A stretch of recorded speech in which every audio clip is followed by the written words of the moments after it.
Oi pessoal, boa noite. Eu sou Daniele, pra quem não me conhece. Esse é o meu canal, sejam bem-vindos. E hoje eu vim falar com vocês sobre um assunto difícil, né? Principalmente para as mulheres que já passaram por isso, como eu. Se vocês derem uma olhadinha aí no meu canal, há uns anos atrás eu postei um vídeo divulgando como eu descobri minha gravidez e tudo mais. E aí, nossa, tá ficando ofegante. Aí vai passar. E aí, depois dessa gravidez, infelizmente, eu tive uma perda e foi a minha primeira perda. E é sobre isso, vocês já devem ter visto aí no título, que eu quero conversar com vocês sobre abortos recorrentes. Bom, eu vou dividir esse vídeo em duas partes. Hoje eu vou falar sobre a minha primeira gravidez, como foi o meu primeiro aborto, e no próximo eu falo sobre a segunda vez. Alguns médicos não consideram duas perdas abortos recorrentes, só a partir da terceira.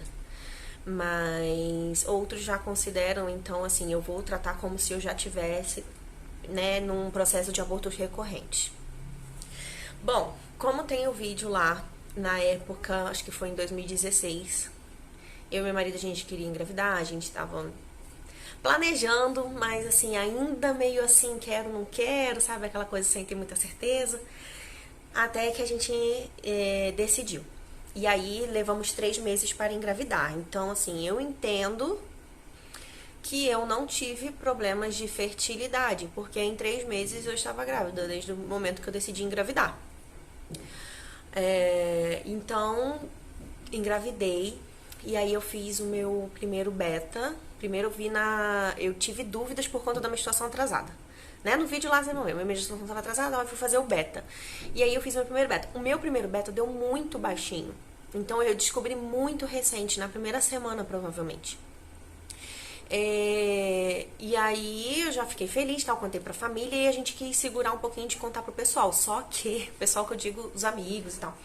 Só que eu fiquei tipo, eu quero contar. Só que nesse mesmo período que eu queria contar, eu tive muitas dúvidas. Porque primeira gravidez, acho que muitas mulheres devem passar por isso. Eu tive medo. Será que eu vou ser uma boa mãe? Será que é o momento mesmo? É engraçado que, assim, eu tava querendo muito engravidar, muito mesmo. E aí quando eu engravidei, aquela euforia se tornou em medo. E aí eu fiquei naquela conto, no conto, falo, mas aí eu acabei contando porque é aquele negócio, vou me entregar, estou grávida. E aí contei pra todo mundo, fiquei feliz. Fui na médica. E aí ela me passou os exames de rotina, né, pré-natal, medicações e tudo mais. E aí a ultrassom, que é aquela tão esperada que a gente vai ver lá o saquinho gestacional, o embrião e tudo mais. E aí marquei a ultrassom, era alguns dias depois da data, foi o primeiro exame que eu ia fazer, ia ser ultrassom. Depois que eu ia fazer tudo, não sei nem porquê, hoje eu não lembro. Mas na época eu sei que eu só fiz a ultrassom, porque na ultrassom eu descobri o abortamento, né? Vocês vão entender que eu vou chegar lá, já deu um spoiler. Como se ninguém soubesse que é através da ultrassom, né? Ok. Mas aí, pelo que eu me lembro, eu só fiz esse exame da ultrassom. Eu marquei mais pra frente, então fiquei curtindo a gravidez alguns dias ainda ali em casa, tal, com a família. As pessoas já sabiam da igreja na época, né, tal, também, eu já tinha falado, tal.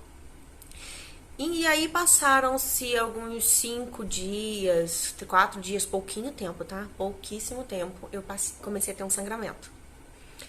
E aí eu já assustei, aí eu falei, meu Deus. E a primeira coisa, gente, é muito engraçado.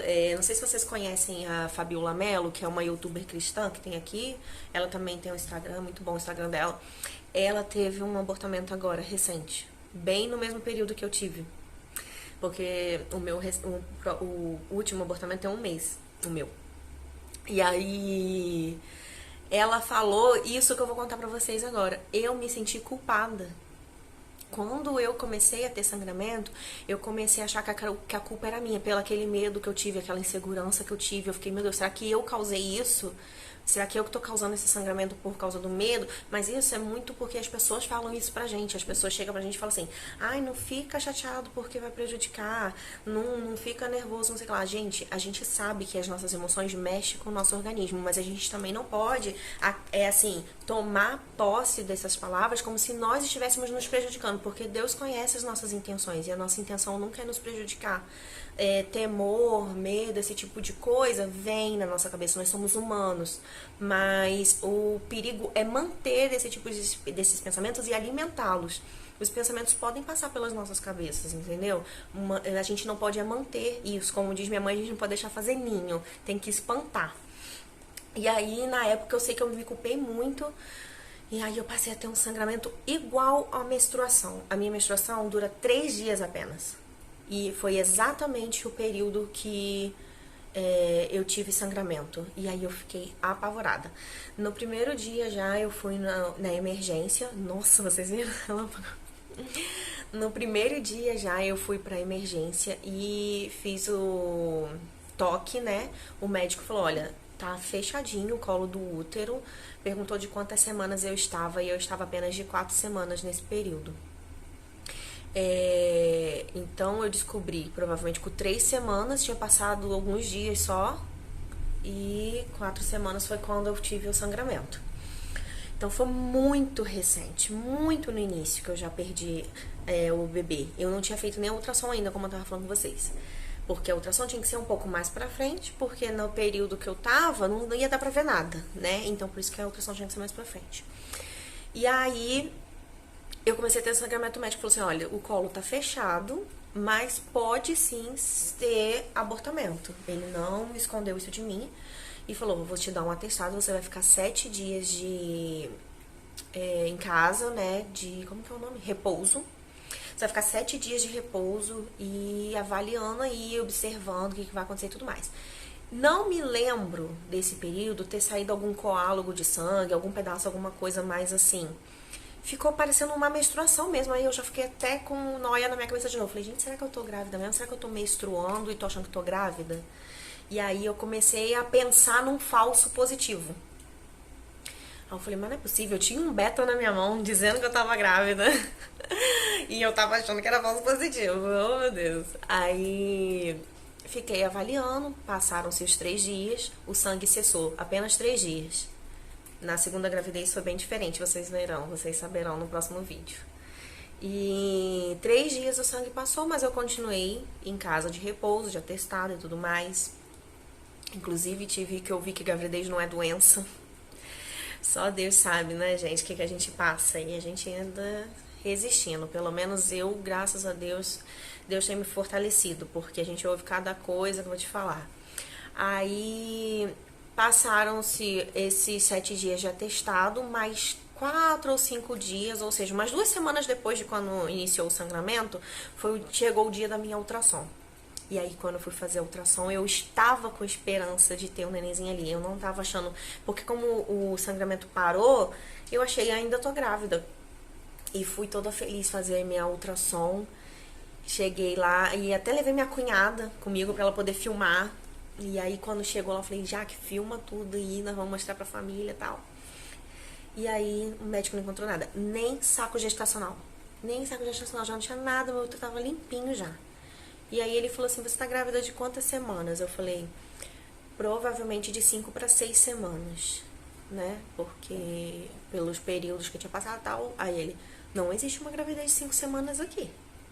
Nem de 6. Aí eu falei, como assim?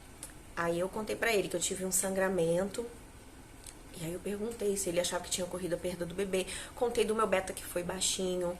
Aí ele quis dizer que não evoluiu minha gravidez também por causa do beta tal, por ser baixinho. Eu acho que o beta baixinho é porque era no início da gravidez. E eu já havia passado pela ginecologista. Inclusive, no dia do beta, por ser baixinho, a gente ficou com dúvida, porque não tinha aquele negócio escrito positivo, reagente, esse tipo de coisa, era só o número. E aí eu ia antes perdidão, primeira gravidez. A gente foi direto na emergência, porque eu pedi pra menina ler meu exame. Aí cheguei lá na emergência, a menina falou, não, que não foi nem a médica que viu pra mim, foi a atendente da triagem. Você tá grávida mesmo, tal, parabéns. Então, assim, eu tinha a menina da triagem, da emergência, e tinha a minha ginecologista falando que eu estava realmente grávida naquele exame. Então, não tinha como não estar. E aí aquele médico quis me trazer essa dúvida de que minha gravidez não tinha evoluído. E aí eu falei, cara, ele cogitou a perda no aborto, no sangramento. Ele achou simplesmente que a minha gravidez não tinha evoluído, o médico examinador. E aí eu fiquei, caramba, chorei. Eu não chorei naquela hora. E aí meu marido foi me buscar achando que tinha novidade. E aí eu fiquei meio chateada. Aí fomos pra casa da minha sogra e lá eu chorei. Aí eu, na mesa ali, eu lembro de ter chorado e falei, meu Deus, então não era o momento mesmo. Eu tava com muita dúvida, eu tava com muito medo, mas ao mesmo tempo eu queria muito, sabe? Um misto de emoções, um misto de emoções. E fui fazer o beta novamente.